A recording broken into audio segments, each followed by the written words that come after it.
Okay, so I'll pick up from where I left off yesterday. So I ended up discussing the Kruskal extension for the Schwarzschild black hole in asymptotically flat spacetime. We ended up with this conformal diagram of a maximally extended Schwarzschild spacetime. And so I wanted to add a couple of more cases to look at. So this was our first example. Second example is to go to the ADS Schwarzschild case. And let's have k equals to +1. Now in this case, the only difference, and of course I sketched this in general, how you do this yesterday, and the only difference compared to here, or the main difference, is that here actually the torus coordinate has a finite extent in the, if you just look at the definition that we had was we're supposed to integrate the inverse of the metric function. And so if we look at what the metric function looks like here, it is r squared over L squared plus 1 minus 2m over r. And unlike yesterday where this had a logarithmic divergence, now this is simply finite in the r goes to infinity.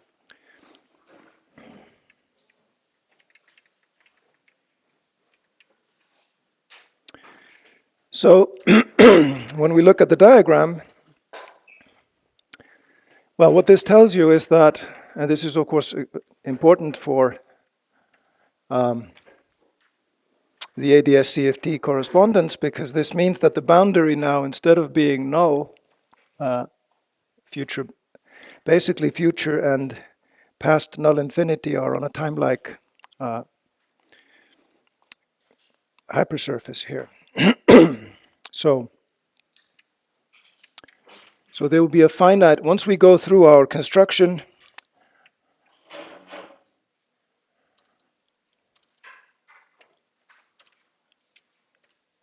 remember R maps to the product V times U, and that's now going to be at a finite value of V times U. And so the conformal diagram looks something like this.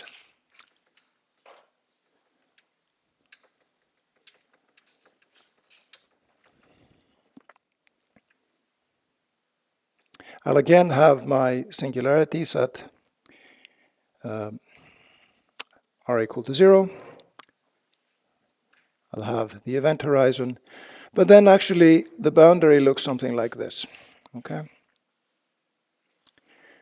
And the fact that I curved this a little bit outwards is not a coincidence. If you look at it carefully, the mapping, you'll find that that is how it works. You can, of course, do the conformal map differently and make this a straight line, but then the singularity curves a little bit in. This is sort of a detail for if you're interested in causal relationships in this.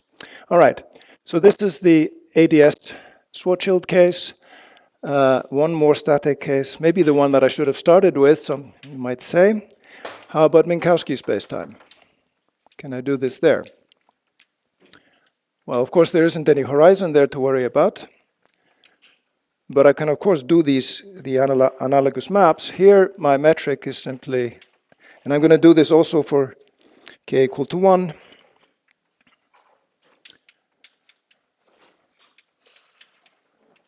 And in this case, it's just ds1 squared here. And I can certainly do a map here. Again, I can let V simply be t plus r, u be t minus r. And this will then give me that ds, that the line element is simply minus dv du plus r of, and this is now a function of u and v, ds1 squared. Okay? And I can draw, r equal to 0 now is going to be simply the curve V equals U. I can now do a tangent P is equal to V, tangent Q is equal to U. And then I'll end up with a space-time diagram that looks as follows. If I plot here the Q and V axis as usual, these are null coordinates, so what I'm supposed to do is take this curve here, and then I simply, so this is Q equal to minus pi over 2, this is V equal to plus pi over 2, and here is R equal to 0. Okay, and this, you see that of course, and this is not surprising, that the causal, this wedge structure here at infinity is the same as in the Schwarzschild spacetime, but that's of course because that the metric that we've been using there, and it's an asymptotically flat spacetime, and you can actually, the Schwarzschild metric will approach the Minkowski metric. Okay, now I could do this for the Reissner-Nordström diagram, sorry, black hole as well. Yep. In the case of the immediate Schwarzschild case, since R star is infinity, R star is finite at the bottom, right? Why don't we do an analytic extension of R star?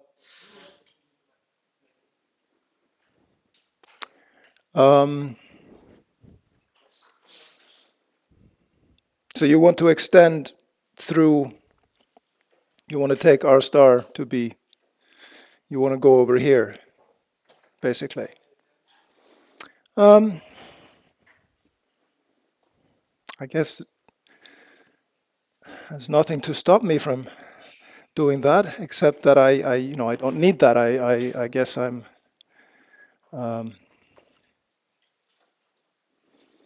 I'll have to think about that, but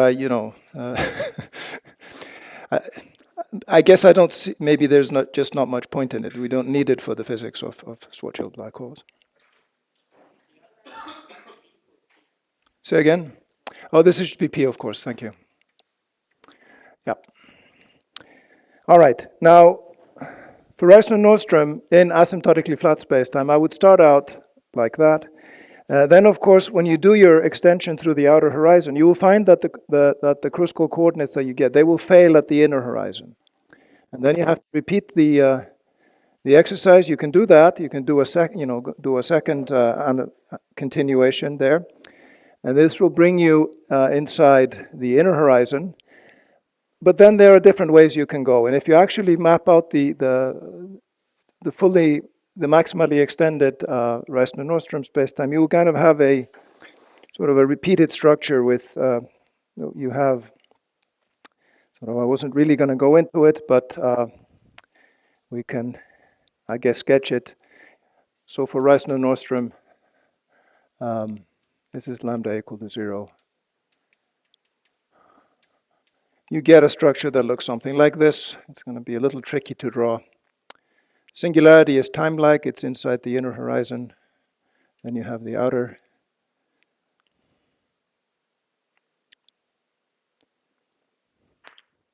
So this would be us out here. Okay, you will have the other diagram over here. But then there's actually, once you can go through here into this region. Now, if you can also, of course, go into the what was the white hole region of Schwarzschild, and you can do your extension from there. And then this just repeats in both directions, right? And you get a bunch of these asymptotic. Now, but as I mentioned yesterday, this is not a particularly, I don't think this really reflects the physics of if we could form real charged black holes, because these inner horizons, they are Cauchy horizons, because you could imagine prescribing, you have some Cauchy surface here, you would give some initial data, but that's not sufficient once you're in this, because now you'll have a singularity in your path. So these are Cauchy horizons here. And there are dynamical instabilities that arise when you have matter in your theory. Okay, so this was kind of an aside. We're not going to use this, but it's a straightforward exercise to repeat the argument to get. So you would do a Kruskal extension to get in here, then you can go here or here or here. So there are sign choices that you make to do that. Okay. But let me not do that. Let me look at a physically more interesting one, which is the diagram for gravitational collapse. Of course, I don't have an analytic solution for that in 4 dimensions, or I do in some special cases, like, in fact, we're going to use that for the, when we discuss Hawking radiation later on today. You can kind of patch together across a shock wave, Minkowski spacetime, with a Schwarzschild spacetime. And what you get then, let me just say that for what I want to look at next is I don't really need to know the details of the solution. It's useful to have an analytic solution when we're doing calculations, so we will do that when the time comes. But for this, what I need to know is that early on, I will have, so the Penrose diagram looks something like this. And then I will explain the different parts. So imagine that you have a spherical star that's undergoing gravitational collapse. So this would be the word line of the surface of the star, and here's the matter. Now, once it has collapsed, there will be an event horizon here, and you'll see how this comes about. The bottom half of this diagram is a Minkowski, and that's because we're imagining that we have matter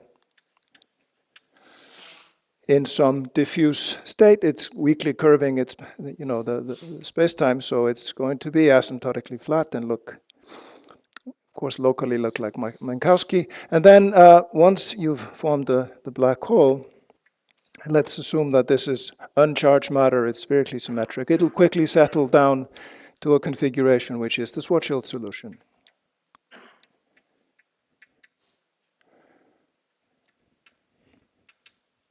Okay, so that's what you have in the upper part. And you can see that what this diagram looks like is that you've sort of patched together parts of the Schwarzschild diagram and the Minkowski, and that's as it should be. But it's important here is that there is no singularity in the past here. That's by construction. We're starting from a non-singular configuration with just some matter undergoing collapse. And also there's no other asymptotic region that we can analytically continue. So these are often called one-sided black holes, whereas that up there, the eternal black hole, is called two-sided. Okay. Now, here, of course, I still have a singularity. It's at r equal to 0. This is r equal to 0 here. And also this is, of course, also r equal to 0. The part that's in here is called the black hole region.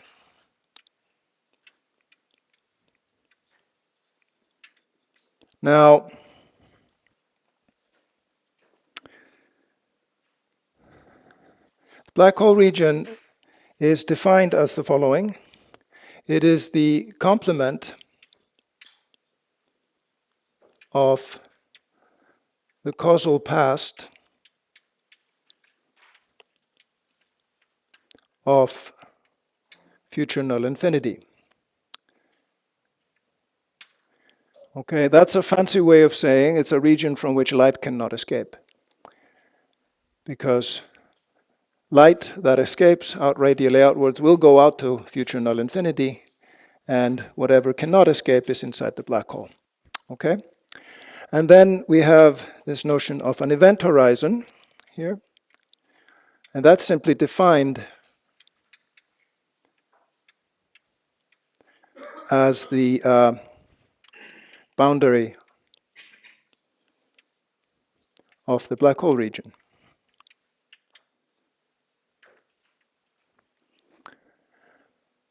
Okay, so those are definitions. Now the event horizon is a null hypersurface, and it's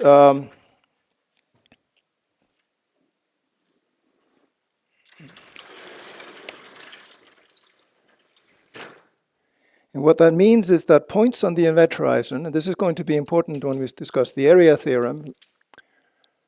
So points or events on the event horizon are, well, they can be related, either they are space-like or null connected, okay? So they can be null separated,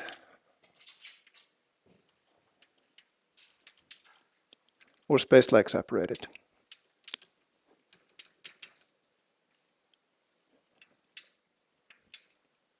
Now in the diagram, of course, null separation is if you're going radially outwards, okay? But at any given value of r, of course, there is an entire transverse two-sphere, and the points on the event horizon that are different events on that two-sphere, so basically going in different spatial directions, they're, of course, space-like separated. But what's important is that you cannot have it be time-like separated.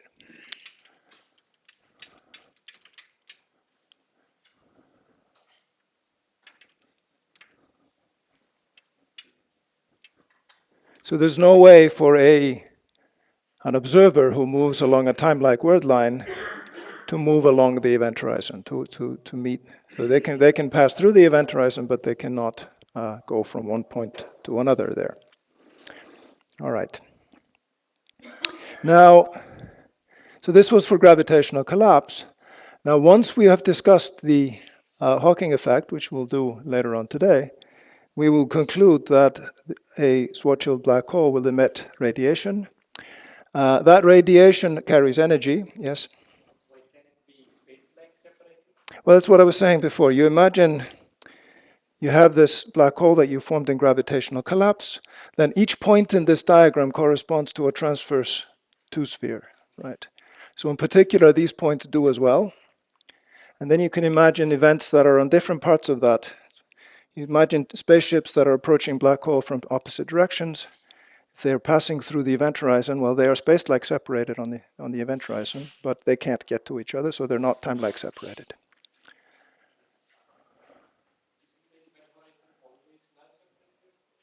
No, it's one of the either, right? It is generated by a family of null geodesics, if you like, and but then those geodesics are separated by space-like.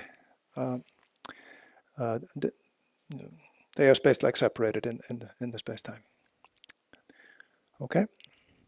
So once we've accepted that the black hole is going to emit radiation, that radiation is going to carry energy. That means the black hole, that energy has to come from somewhere, and it comes from the black hole. And then once the black hole emits that energy, it's going to get smaller. And so there is a diagram that we're going to consider, which we'll call a semi-classical black hole.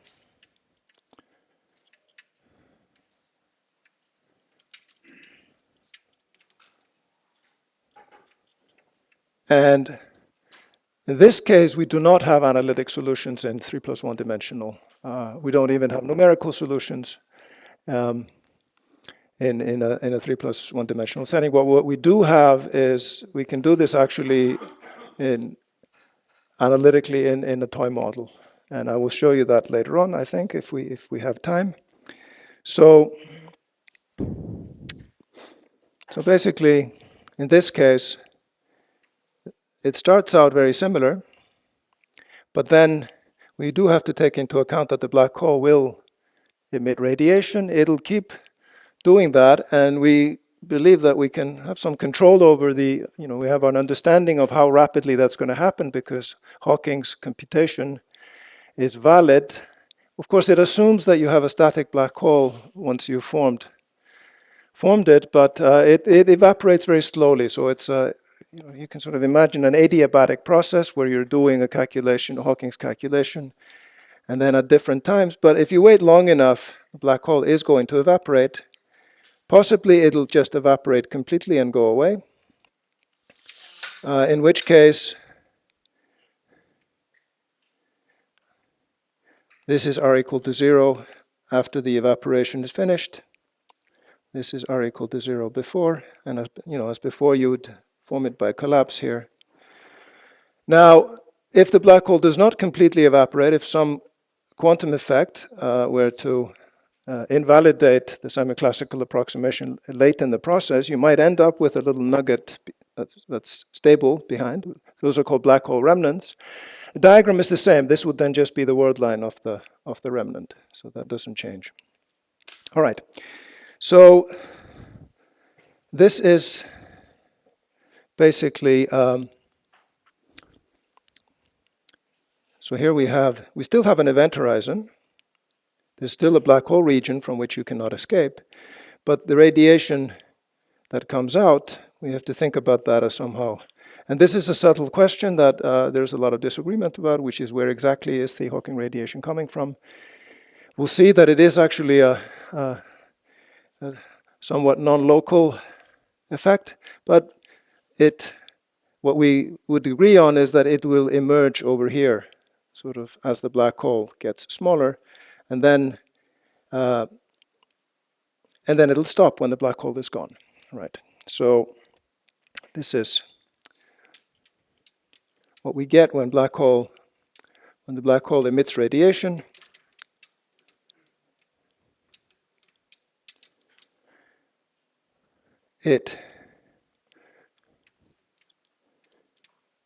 And then the back reaction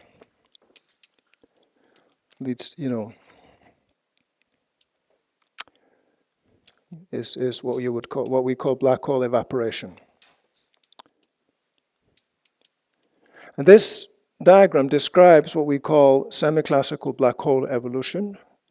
It includes a black hole that forms out of some non-singular, and then it ends up again in a non-singular spacetime, except perhaps there is some Planck scale remnant left behind that we're going to be agnostic about for the time being. And this is more or less the setting in which we will formulate the information paradox in the last lecture. For that, you need to imagine that you have sort of a low energy effective description of this whole process. And that, and we will look at that later. And then, as I said, we have a little more confidence in that this is not just a fantasy here, in that we do have a two-dimensional model where you can just solve the equations and you get this.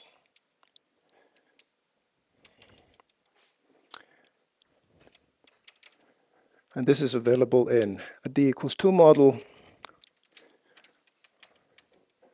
which is a variant of the CGHS model called the RST model. Okay. And good. So this was sort of my summary of these various black hole solutions that we will look at, and some of their geometric properties. You have questions about that before so the next thing I want to talk about then is to think about sort of look at what are called the laws of classical black hole dynamics, which are going to be very analogous to the laws of thermodynamics. And we're going to pursue that analogy, and then in the next lecture, we're going to see that it's actually more than an analogy. It is actually a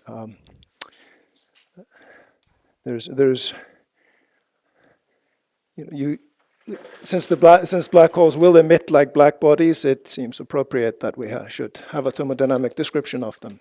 But that thermodynamic description has its limitations, and I'll discuss those as well.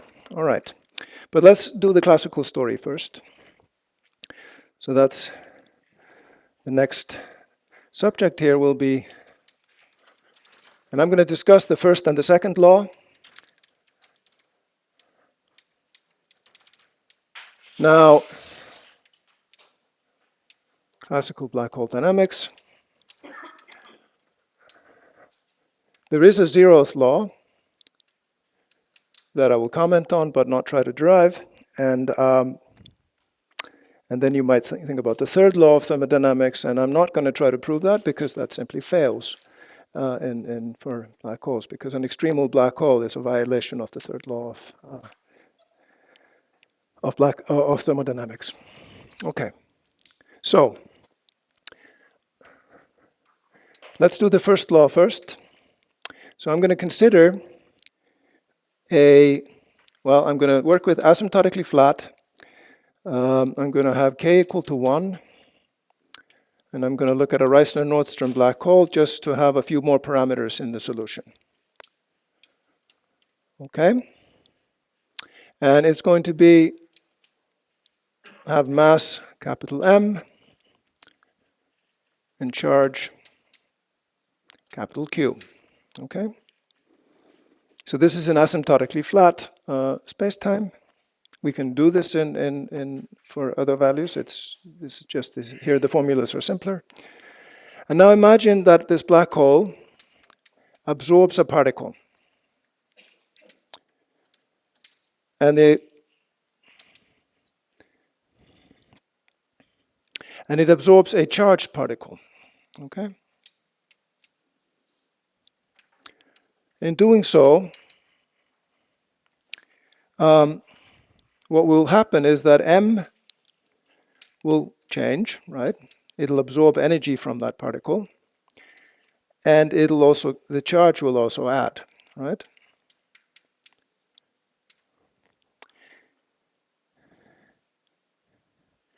And this leads to the event horizon changing as well. The black hole now has more mass, it has more charge, or less, depending on the signs. And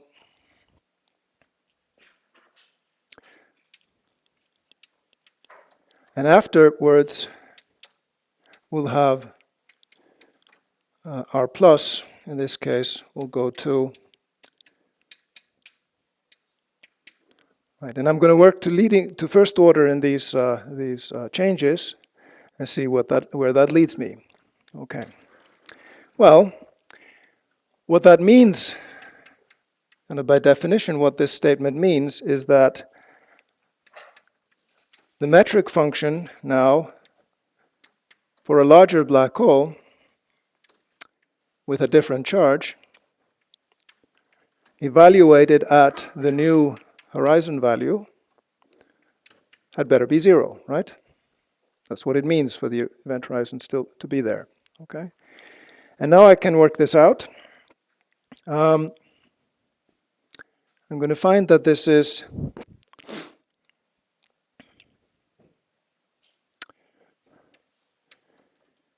well, I can just write out what the actual solution is.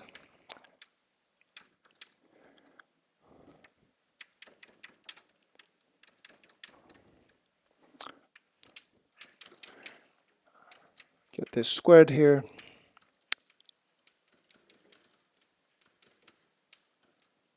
Right? And then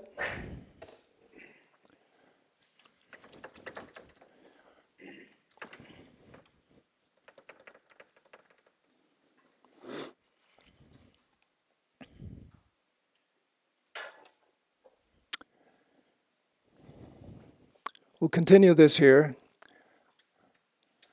That means that 0 is, well, the 0th order term is, of course, this, which was 0 already. Then I will have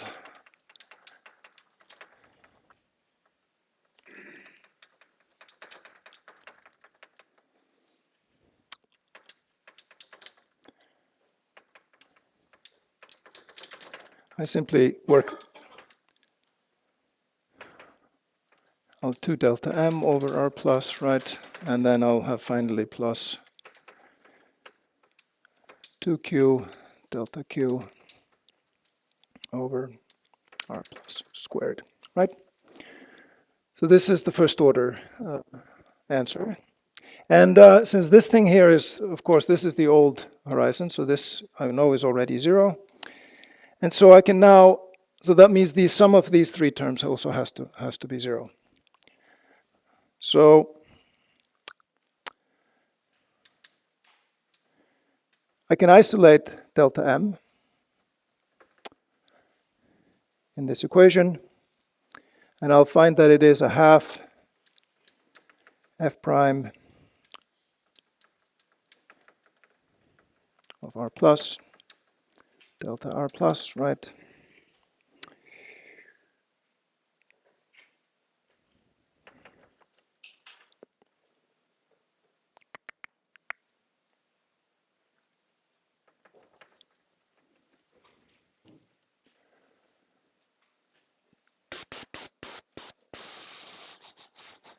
Yeah, just forgetting this part. That's better. All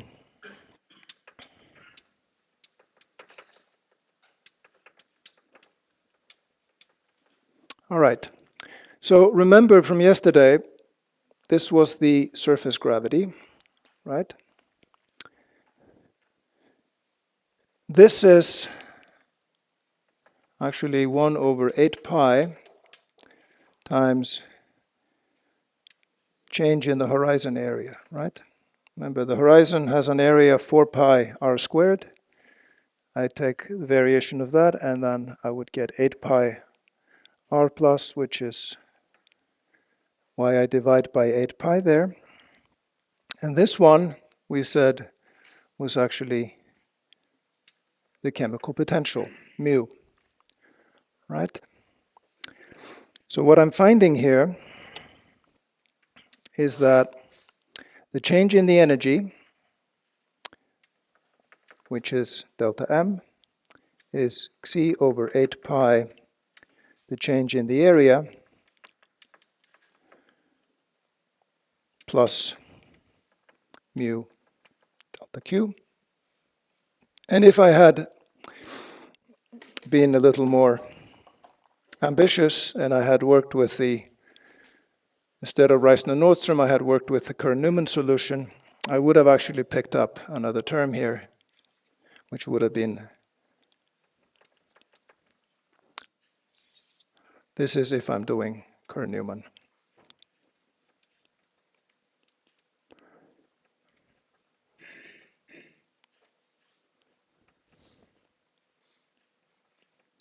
So this is a black hole that is both rotating and carrying a charge. Okay. And now we can compare this to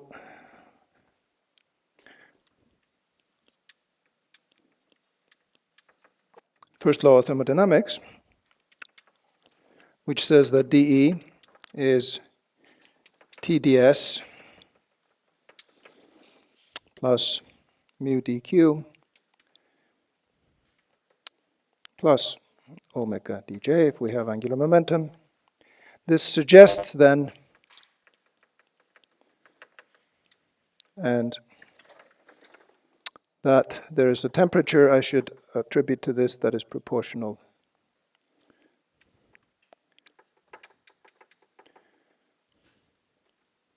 And this was, of course, what was one of the things that led Bekenstein to attribute an entropy to a black hole that was proportional to its area. Now we'll see this even more when we look at the second law, because then we'll see that that is the so-called area theorem that Hawking proved, which says that the area of the event horizon, the combined area of the event horizon of whatever black holes you have in the universe will always increase. It cannot decrease in classical gravity. And that suggested very strongly then that we should really think about this here. But it doesn't tell us what the coefficients in front are. For that, we will need Hawking's calculation. Yes?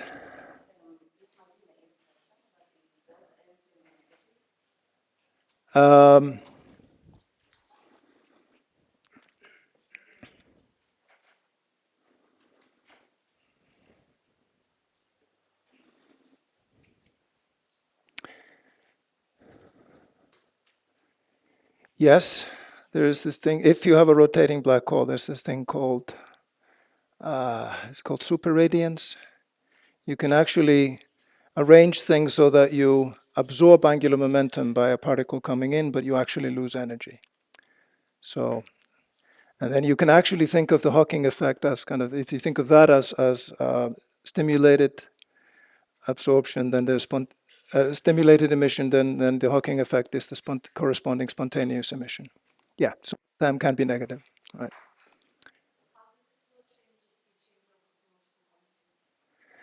Not much. It's just the formulas are not so simple, but it's, you know, the first law still works, right? Yeah. Yes. That chemical potential is kind of a gauge splitter with the gauge field, right?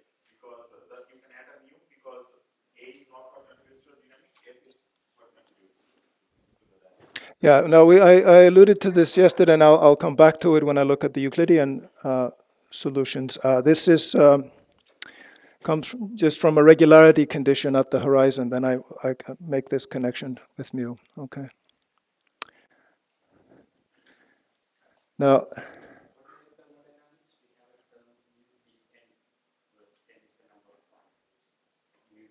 Right. So this is I guess we're doing canonical ensemble here, right?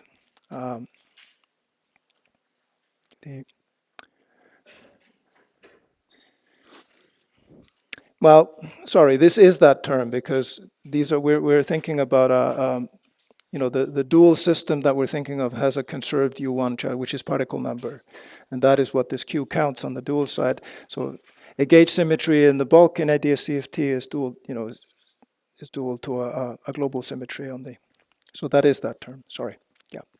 If you start with a neutral black hole and then throw a charge inside it, Yes. then how will you expand the F? Which F will you use? The RF F or the Schwarzschild F? Well, this would be the Schwarzschild F, and this would be you know, and this would be the Raster-Nordstrom F. The only difference is the term which has the charge. So, yeah. So that's not a problem. Schwarzschild is a special case of Raster-Nordstrom, if you like. Okay. All right. Now, let me mention here, but I'm not going to discuss it. There's a zeroth law of thermodynamics, of course, which says that if you're in a system in thermal equilibrium, the temperature is the same everywhere, right? And then there's a corresponding law here, which is that if you have a stationary black hole, the surface gravity is constant on the, you know, on everywhere on the horizon. Okay. So there is a zeroth law, which says that C is constant on the event horizon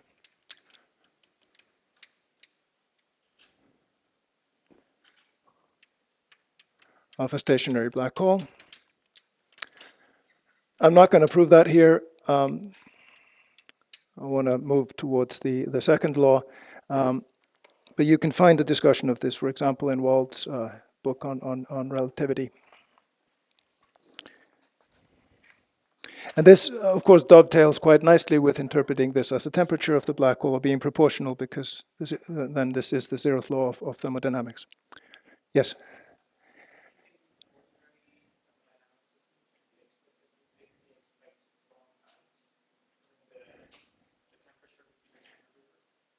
Yeah, that's what we mean by a stationary black hole. We've reached equilibrium then.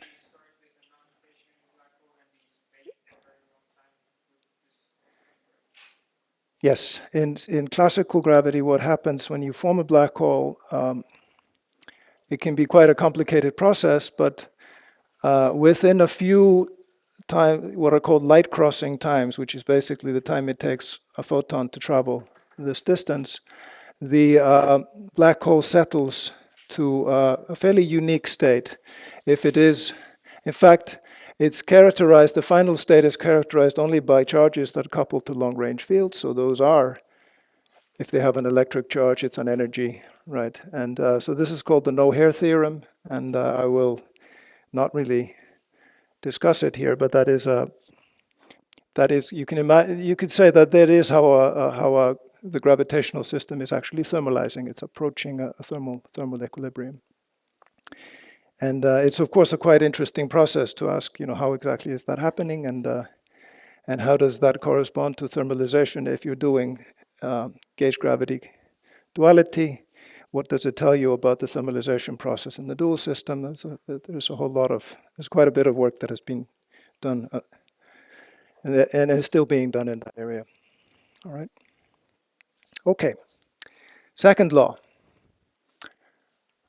Let's add the hold here. So the second law is called the area theorem. And I'm going to state the theorem, and I'm going to sketch a proof of it. Now, it's a quite different proof than these considerations over here. It's quite general, and so one ingredient that goes into it is that the matter in the theory must satisfy what's called the null energy condition.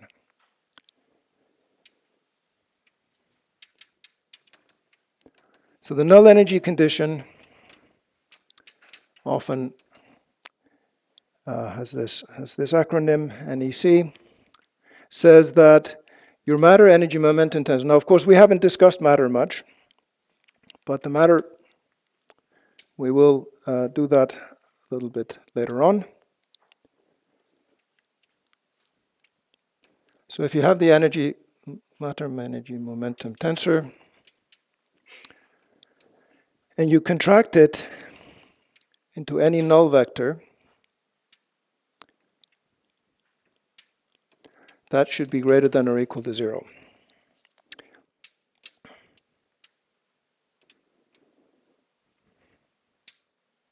Okay?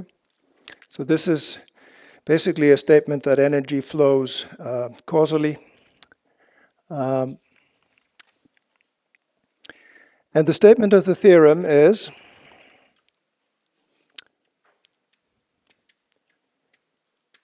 for matter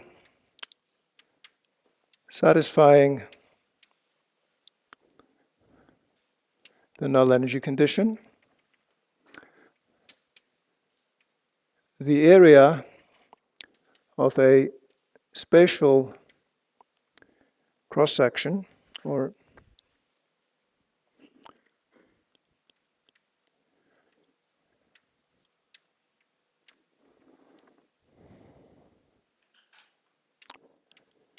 of the event horizon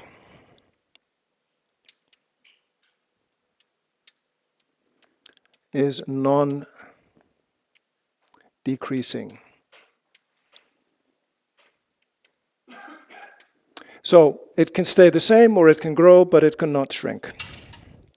Okay. And I'm going to show you a sketch of the proof.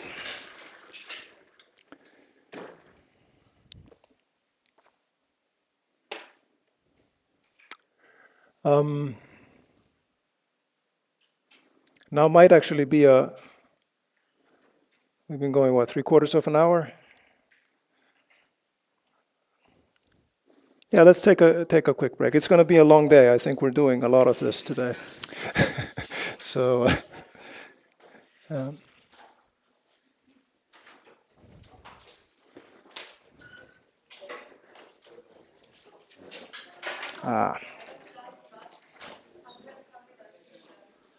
this is what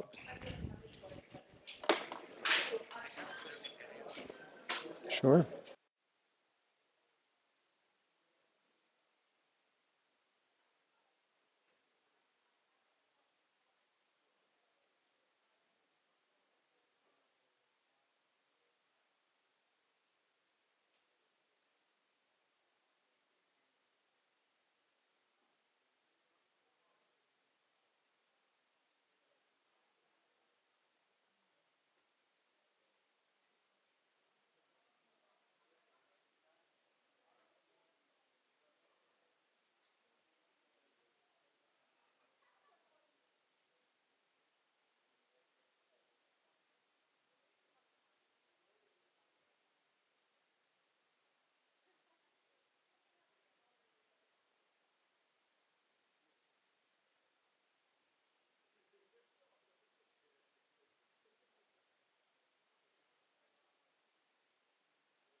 Okay.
Okay, I guess we'll ready to start again.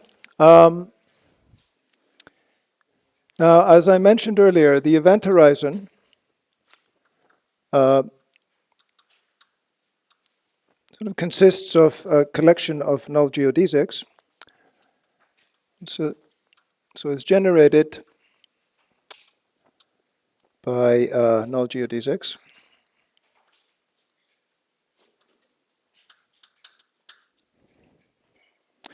And let's consider a patch of this.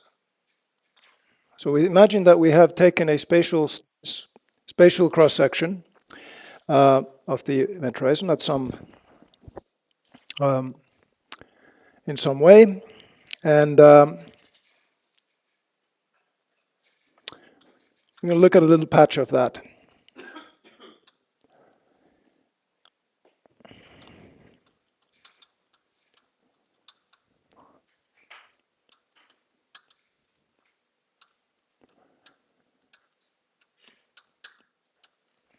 So imagine here that we have, this could be the spherical, in the picture that we've been having, with I could take what looked like a point on the Penrose diagram on one of the, on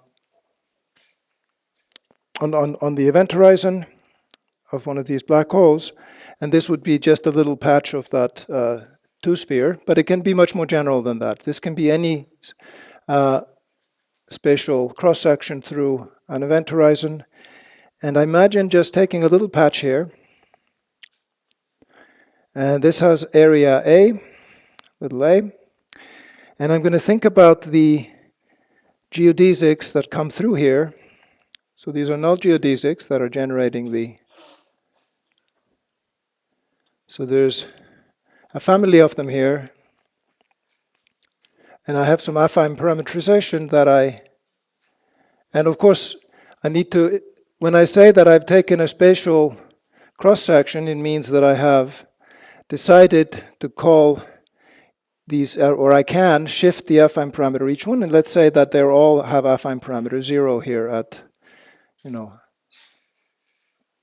that's just, so there are a few technical sort of assumptions and tweaks that need to go into this, but let's say that we've have an affine parameterization that's sort of, at least locally here on this patch, is kind of, they are, I can compare basically an affine parameter, increase here and here. And so in that sense, I will say that this area, well, that area will change as I move along this family. And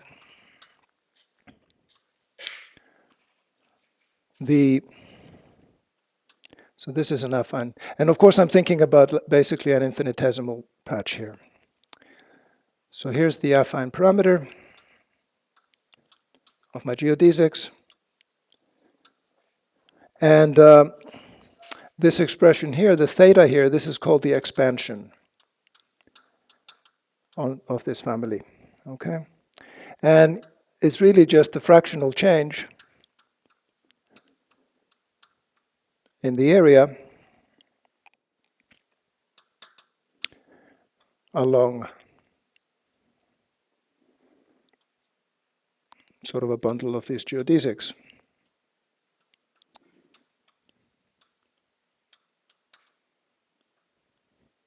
Okay. And the area theorem then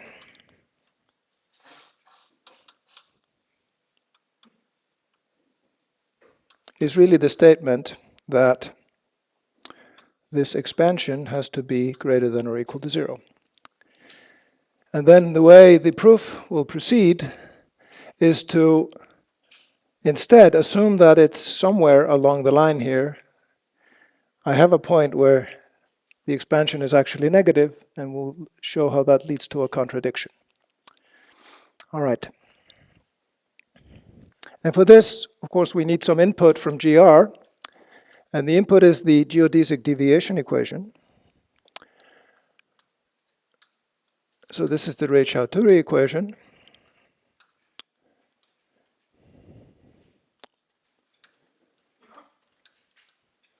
And this is for geodesic deviation.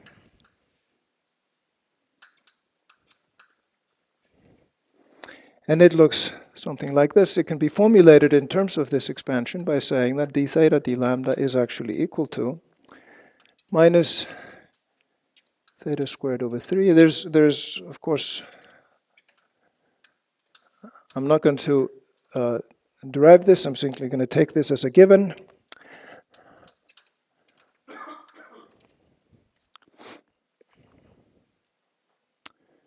And these are the tangent vector to these null geodesics.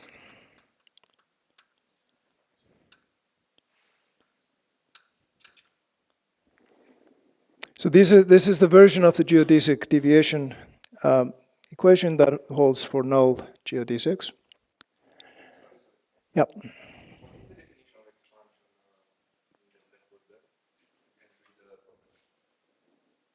It's a fractional change in A along a family of geodesics. Okay. Which is just this statement here in words, right?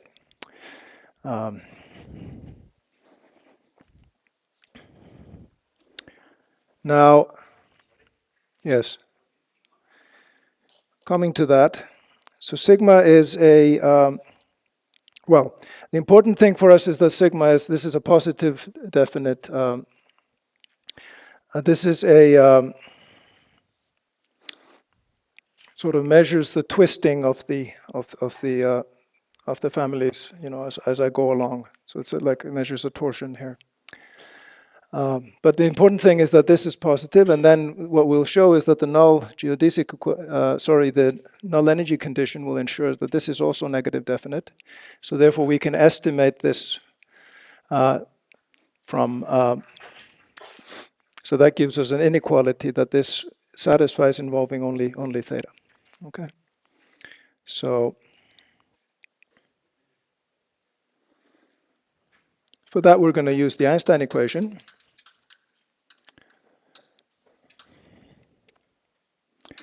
Now, that's r mu nu minus a half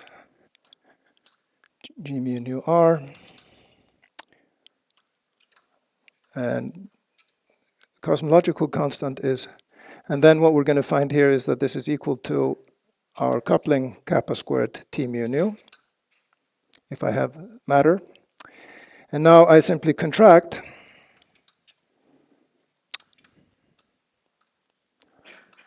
K mu, K nu. These are null vectors, so when I contract this term, I don't get anything, and the cosmological term doesn't give me anything. And so what I'll find is that this is actually equal to, which is greater than or equal to 0 by the null energy condition. Okay?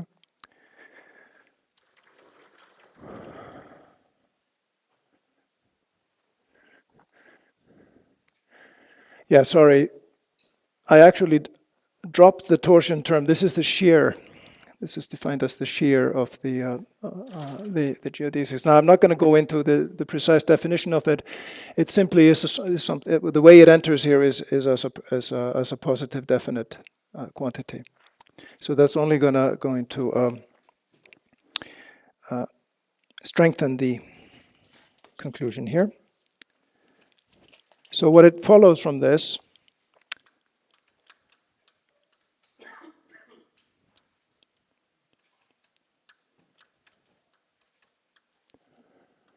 that this expansion satisfies this inequality, sorry. It's less than or equal to minus theta squared over 3. All right.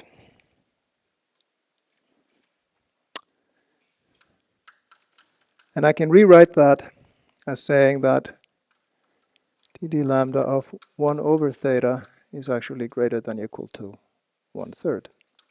Right, that's just an immediate rewriting of this.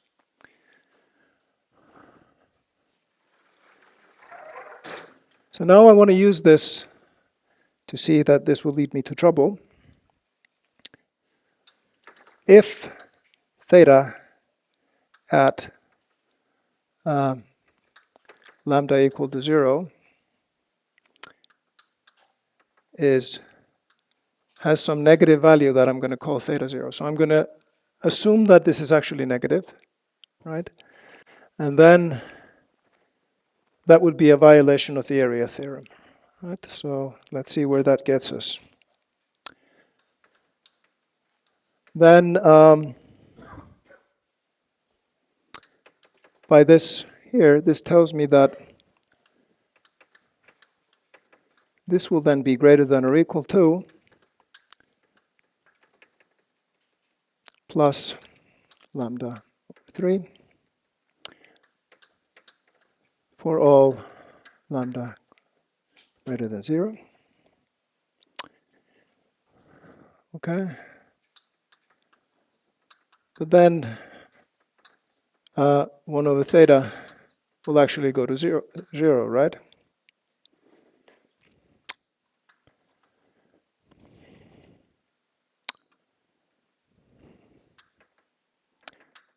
As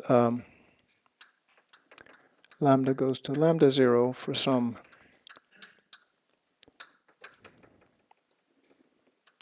it's less than minus 3 over theta naught, right? This is bigger than this here. This is a negative number, right? Okay. And then basically we're moving, this starts out being negative, but it goes closer and closer to being 0 as lambda moves on, right? But this means that the expansion itself is going to minus infinity. It's negative, its inverse is negative, and it's approaching 0 from below. That means theta itself is approaching minus infinity. And this is what's known as a caustic in a family like this. It means that if they start converging here, which is what the negative expansion means, then within a finite affine parameter, the rate of converging will actually diverge, and they will all sort of cross each other. Okay. So let's draw a little diagram of what's going on here. So we start here with a little patch at lambda equal to 0. Remember, we simply shifted our affine parameter to put it to 0 there.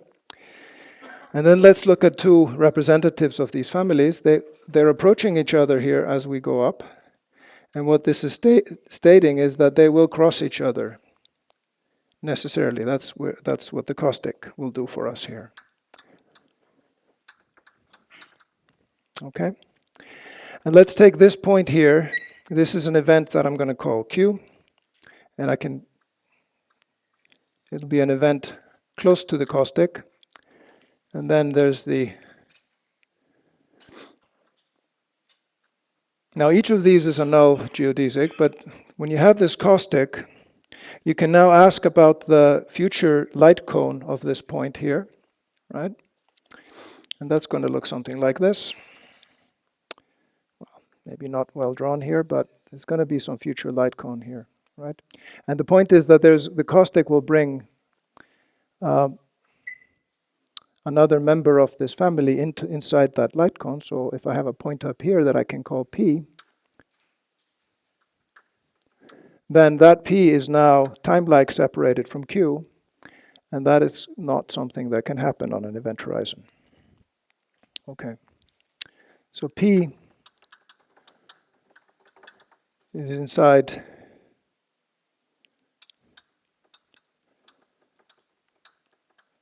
light cone of Q.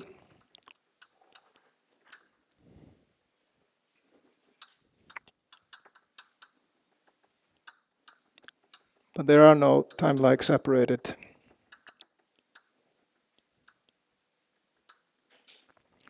events on the event horizon.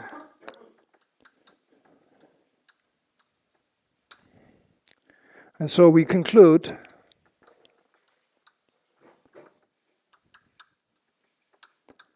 that theta couldn't have been negative in the first place.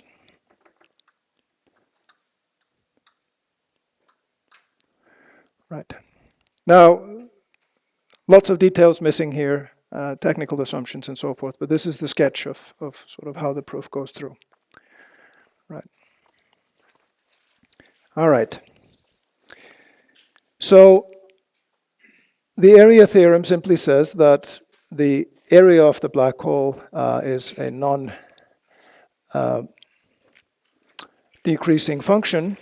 And that, of course, sounds a lot like the second law of thermodynamics, which says that the entropy is a non-decreasing function. So let me just give a little. As I mentioned earlier, this sort of the history of this is Hawking proved the area theorem in, I think, early 70s, 70, 71 or 2. Bekenstein then, and the first area was known already, first law was known already. And so in 73,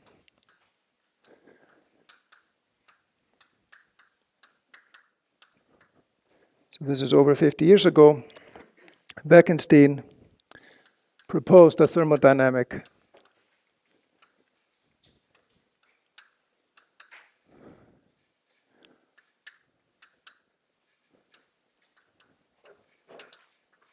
interpretation of black hole laws.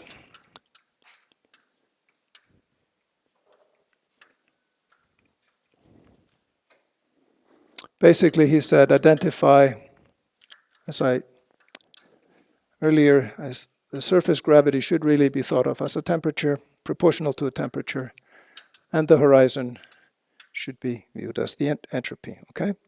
Now, Hawking took this further, and this is what's going to be a topic for us in a little bit. So basically, late 74, I believe the paper came out in 75. He showed black holes emit thermal radiation.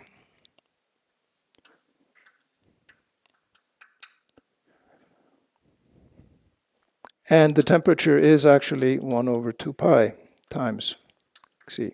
So there's a coefficient of 2 pi here, which means, remember, we had a 1 over 8 pi in our first law formula, so that immediately tells you. And this, actually, if we plug in, this is 8 pi m for Schwarzschild.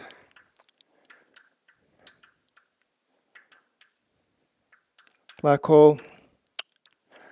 Right, and this tells us that the area is, in fact, 4 times the entropy. So entropy is 1/4 the area. And this is the horizon area in these natural units that we're using, or in Planck units.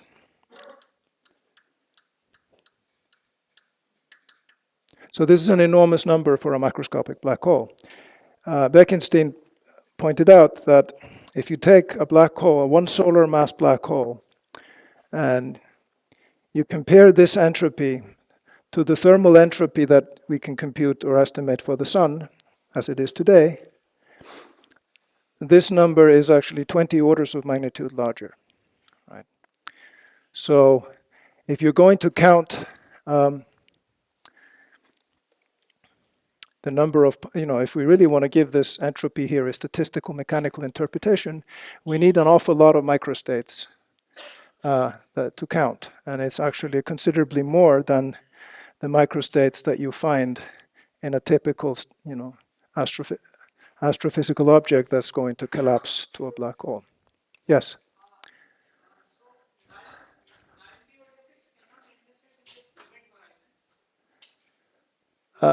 No, they will always go away from each other. This is what the area theorem is telling you, yes. Is there a difference between a quantum intersection of nullity order 6 and a curvature singularity? Of course, this area theorem, the proof of it is extremely similar to Penrose's. It uses the same kind of logic.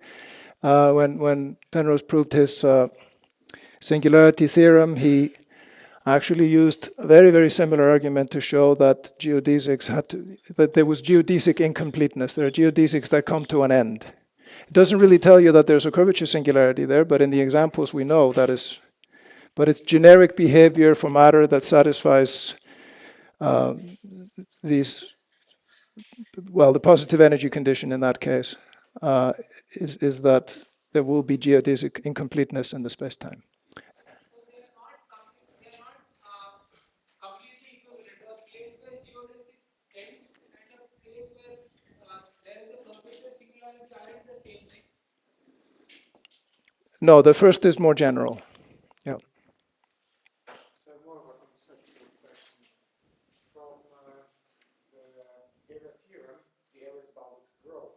Yes. So when a black hole starts evaporating, it loses mass should shrink. Yes. So what's the catch there? If it shrinks, should that also be area? Well, the key is that this does not happen in classical JR. This happens when your matter is quantum mechanical, and quantum mechanical matter actually does not have to satisfy the null energy condition. In fact, it had better not, because otherwise we'd have a proof that they can't evaporate. Right. Okay. Now, in fact, that is exactly the next thing I was going to write. So let me do that. Okay. Now, Bekenstein had an answer for that as well, because so it means that when you're thinking about, of course, you need to think about more than just the black hole when you're going to apply the second law of thermodynamics. It has to include your whole system, and the whole system, of course, includes also the stuff that you've emitted from the black hole. So there's a notion of generalized second law.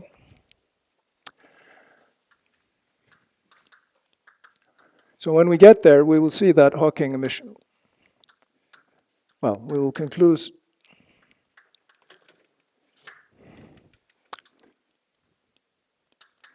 leads to dA less than 0. And that there's a generalized second law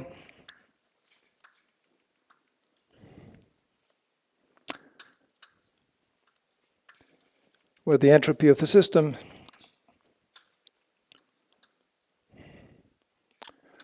includes the entropy of the Hawking radiation. And then Bekenstein established various inequalities and conjectured some others to show that in all sorts of settings where you imagine doing some Gedanken experiments, that in every case you would always find that this generalized second law was satisfied. All right. Now, let me take a little aside here just to put in some numbers. So large black holes. Now, there are two things that I'm going to mean by the statement large black hole. Here I mean simply that M is much bigger than the M Planck. So I could also call them macroscopic black holes. And then later on, when we talk about ADS, Schwarzschild black holes, we will have a distinction whether the black hole is large compared to the ADS length scale, which is much bigger than the Planck length. Yes?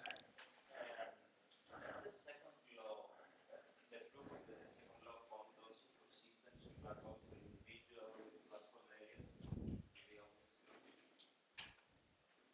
No, the total area of all black holes in your space-time will grow. Okay. Since we know that the way we sketch the proof, we didn't need the metric. I think we just needed the fact that there is a horizon. Yeah. Now, I cannot think of any setup where you would have one black hole getting smaller, another one getting bigger. No. So I think that's right. But the statement of the theorem is simply that of course, this local version of it, that where the expansion is positive, that of course applies then locally to any piece of a horizon. Then that will always grow. Now you might worry about things where you will form black holes in collisions. You send off a bunch of energy. How am I going to be guaranteed that the area of the combined black hole is actually bigger? Well, that's what the area theorem tells you, and it's and that is always the case, because the horizon is, remember, the horizon is actually something which has to do with what escapes to infinity. So it's a global concept. And then that is, and then these null geodesics that generated, those are the null, or the photons that are on the verge of actually, they're almost escaping. Right. Okay. Anyway, what I just wanted to go through here is that these things, they will evolve slowly. And that's because, remember, the temperature goes like 1 over their mass. Okay, the bigger the black hole, the lower the Hawking temperature. This is in asymptotically flat space-time. So let's just play with some numbers here, and let's look at the Stefan-Boltzmann law.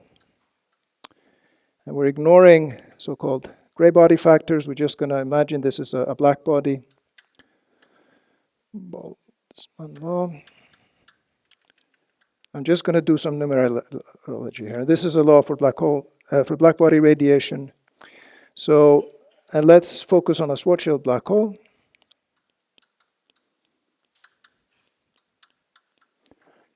Now, of course, if I have a Rice-Nostrum black hole, the temperature can be lower, but if I get very close to extremality, that's a more complicated story.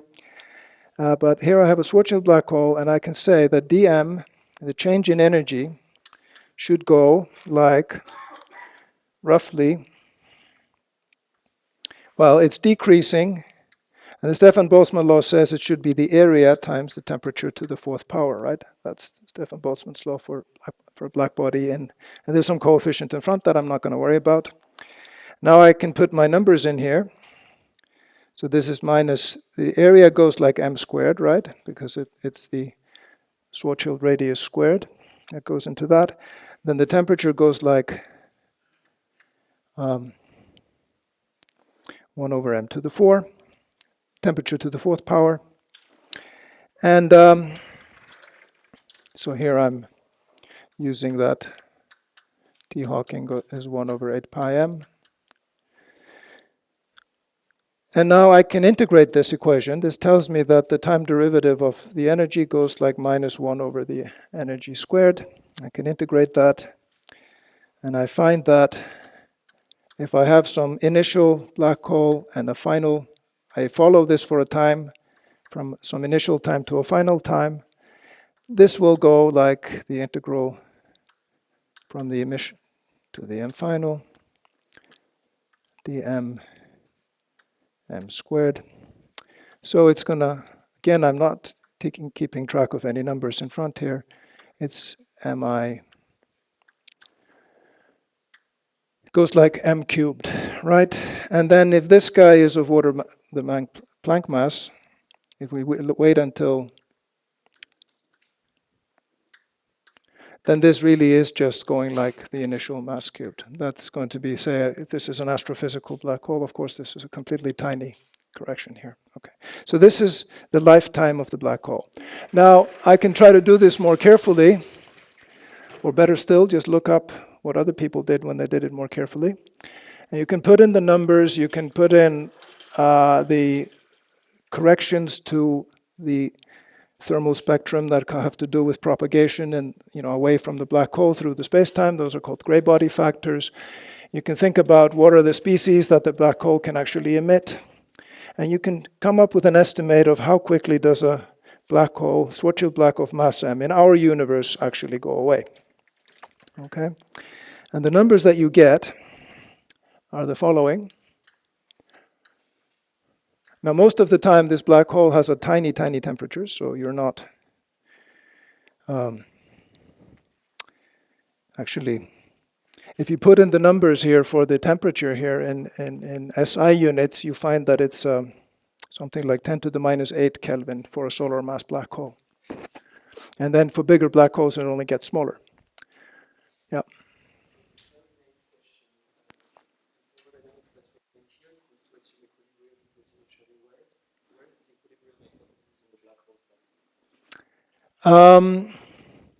The equilibrium hypothesis is the way we use thermodynamics to understand experiments in the lab. Now, I have a lot of respect for my experimental colleagues, but none of them have ever achieved thermal equilibrium, right? So it's the same thing here. We have a very slowly, and that, in fact, this reinforces it. We have an extremely slow process of evaporation. The black hole is going to not change very much, so we're going to call that an approximately, this is like an adiabatic notion of equilibrium here. Oh, absolutely not. No. That's the whole point of, we're going to use classical geometry. We cannot trust that when we have curvatures of order of Planck scale. That's right. But let's say we want to study a black hole formed out there somewhere. And we're saying that those are not going anywhere anytime soon. Let me give you the estimate of the time. Okay, so black hole lifetime is, when you put in all the numbers, well, before you do that, you will find that the time black hole lifetime, if you do this, is going to be m initial over m Planck cubed, which is a huge number. It then multiplies t Planck, which is a small number, but this is much bigger than this is small. And if you put in numbers,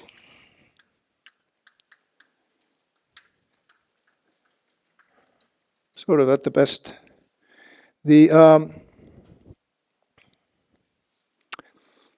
what you find is that for an astrophysical black hole is going to be approximately equal to, well, 10 to the 71 seconds, and then you have the m over, so now I'm using units of the solar mass. So solar mass black hole will have a lifetime of 10 to the 71 seconds. Now we can compare that to another number, which is also a very long time, and that's the age of the universe that we live in, is about 4 times 10 to the 17 seconds. So small compared to this, right? Now we can do a little bit more with this. Let's ask, how big would a black hole have to have been? Yes.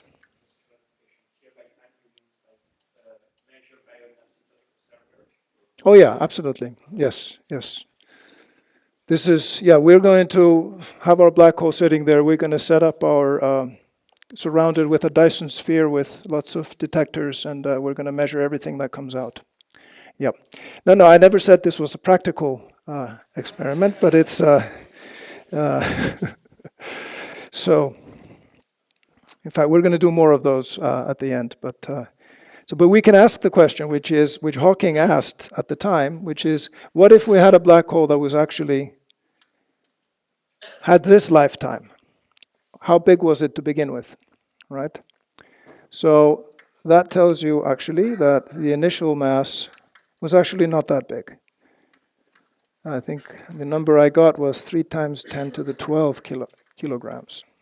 So it's like a, you know, I don't know, small hill or something like that. You know, the mass is. So black holes that are smaller compared to this, and this was relevant for, because you see, if you think about the intensity of stuff that comes out, the temperature going like 1 over the mass means, of course, that once you get to masses of order 1 in Planck units, when you stop believing this, but let's say you have 100 or 1,000, you know, you're getting parametrically close to a Planck mass. That formula is telling you that you also have roughly a Planck temperature. So clearly the end of a black hole evaporating is a very violent event. So we can ask also a few more questions. If I ask how much is left of a black hole that has 1 second to live? So we can ask basically, if we have put in a lifetime of 1 second, we can ask how much mass is converted to energy in the last second of a black hole's life. And that turns out to be, of course, smaller than this, but it's roughly, you know, it's 4,000 tons. All right. Not a lot, although you wouldn't want to be anywhere near it, of course. This is, if you correspond to the usual, you know, tons of TNT, you know, that you use when you're talking about nuclear explosions, this is something like 10 to the 10, the energy of the Hiroshima nuclear bomb. So it is an event you don't want to be too close, but it's also tiny compared to the sort of cataclysmic things that go on out in the universe. It's nothing compared to, for example, what we're measuring in gravitational waves. These events where you're colliding black holes, you're actually converting something like a solar mass in the last few seconds.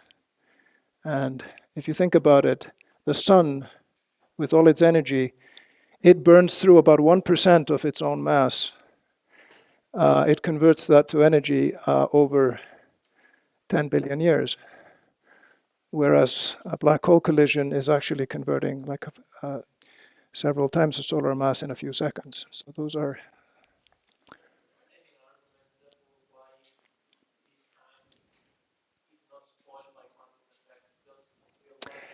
The argument is simply that we are, and I'm going to make that argument later on, is that of, you know, you tend to trust, you're instructed to trust your effective field theory up to some cutoff scale that you get to specify.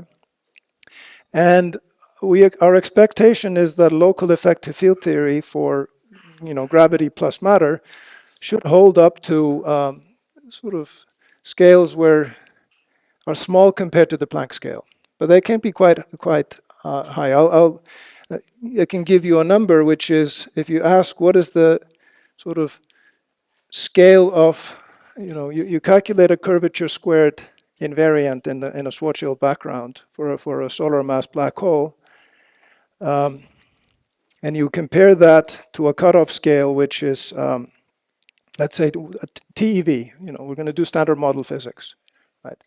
We don't expect quantum gravity effects to interfere in standard model physics. And sure enough, if you ask what a like a curvature square piece in an action will look like at that, you know, compared to that cutoff, it's something like 10 to the minus 44. So that seems like you will get tiny corrections, right? However, if you make your cutoff scale closer and closer to the Planck scale, eventually, though, of course, those corrections are going to be of order 1. So this is usually the logic, is to say, well, as long as we stay parametrically below the Planck scale, we should be okay. Now, of course, the final topic that I want to talk about is the information problem, which tells us that, yeah, we're actually not okay. Because we will establish a contradiction there. And that has kept people puzzled for over 50 years now. So it seems like this paradigm of local effective field theory does fail in gravitational physics in interesting ways. But all right, let's see if we can get there. All right, so this was just to give you a few numbers here. So it tells you that whatever considerations that we're going to go through here are all going to be extremely, you know, very much theoretical. These are not experimentally relevant questions, really. But phenomenologists, though, they are interested in these things here because, you know, some people would like to think of black holes formed, so-called primordial black holes formed in the early universe could actually be a form of cold dark matter. Well, clearly they cannot be. They have to have masses that are bigger than this if they're going to be still around. Hawking, of course, was interested in asking, these explosions, they may not be large compared to sort of supernovas and things like, but they should still be visible, these final explosions of black holes. In fact, I believe one of his papers in 75 was called Black Hole Explosions. He was predicting that if they had been formed and if there was a spectrum of these primordial black holes, we might be able to see these final gasps. This has not been seen, so that's, I guess, is. No, I mean by the time it explodes, it's roughly like this, right? But this is how big. If there's any bigger than this, it would then it's still around. Then and then basically the way this scales here, any black hole that's bigger than this really hasn't changed much. Oh, these are extremely small. I mean, you take the radius. This is. Oh, you have to convert this into Planck masses, right? This is. Yeah, but these are smaller than nuclei. The Planck. These are microscopic. Yeah. Well, why don't we put this as an exercise for the discussion section? Figure out what is the Schwarzschild radius of this black hole. All right. So we can check that out during the discussion later on. Okay. All right. But this lifetime here, what is important is that it is actually a length time that so far in our discussion of black holes, this is a time which is parametrically longer than any other time scale. All right. And this is, now there are even longer time scales that one can think about. So the black hole lifetime is parametrically longer than other black hole timescales.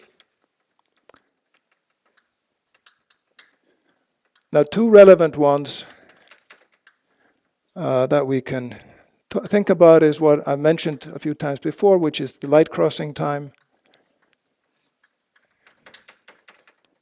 This is basically the time scale on which a black hole that's being formed and collapsed in some complicated way will settle down to its static. And that one is of order the size of the black hole, which is m then in these units. And then there's another one which is called the scrambling time, which one encounters when discussing the black hole information problem. That's longer, it goes like m log m. This is basically, the black hole is settling down. This is really the time on which we can really, there's a sense in which this is the thermalization time, the time it takes for the black hole really sort of to become an approximately thermal object. All right. So because this is such a long lifetime, I can work on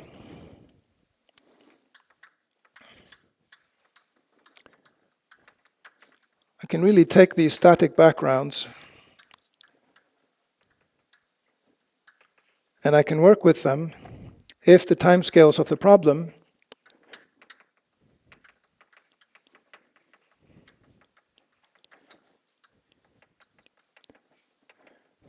are are much smaller.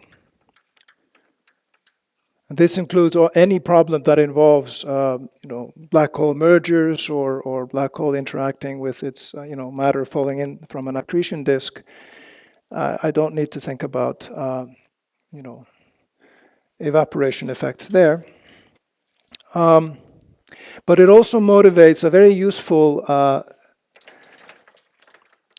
setup that I'm going to do next, I'm going to look at, before I actually do the quantum field theory, and it actually allows us to look at what's called the Euclidean approach, where we can learn quite a bit about black hole thermodynamics without actually doing any quantum mechanical computation. They're kind of implied in what we're doing there. So that is because if we're allowed to use a static configuration like the ones that I've written down here, nothing depends on the time variable in the metric, and then I can formally perform an analytic continuation where I let my time go to I times a so I basically pass to what's called Euclidean time, which is defined as I times the Minkowski time. The only thing it does is to change the sign of the first, of the dt squared part of the line element, but it changes, of course, completely the global geometry and the causal. In fact, once you go to Euclidean black hole, you're not really discussing. You're discussing properties of the static solution. You really can't think much about any sort of evolution in real time, but it can tell you something about the thermodynamics. And so, let's see. This might actually be just a very good time to stop then, since I'm gonna go to make a break for. So that's what I'm going to do next. I'm going to just formally continue to Euclidean time, see where that takes me, and make contact with some thermodynamic considerations. Then we'll go back and do quantum field theory and this backgrounds. All right.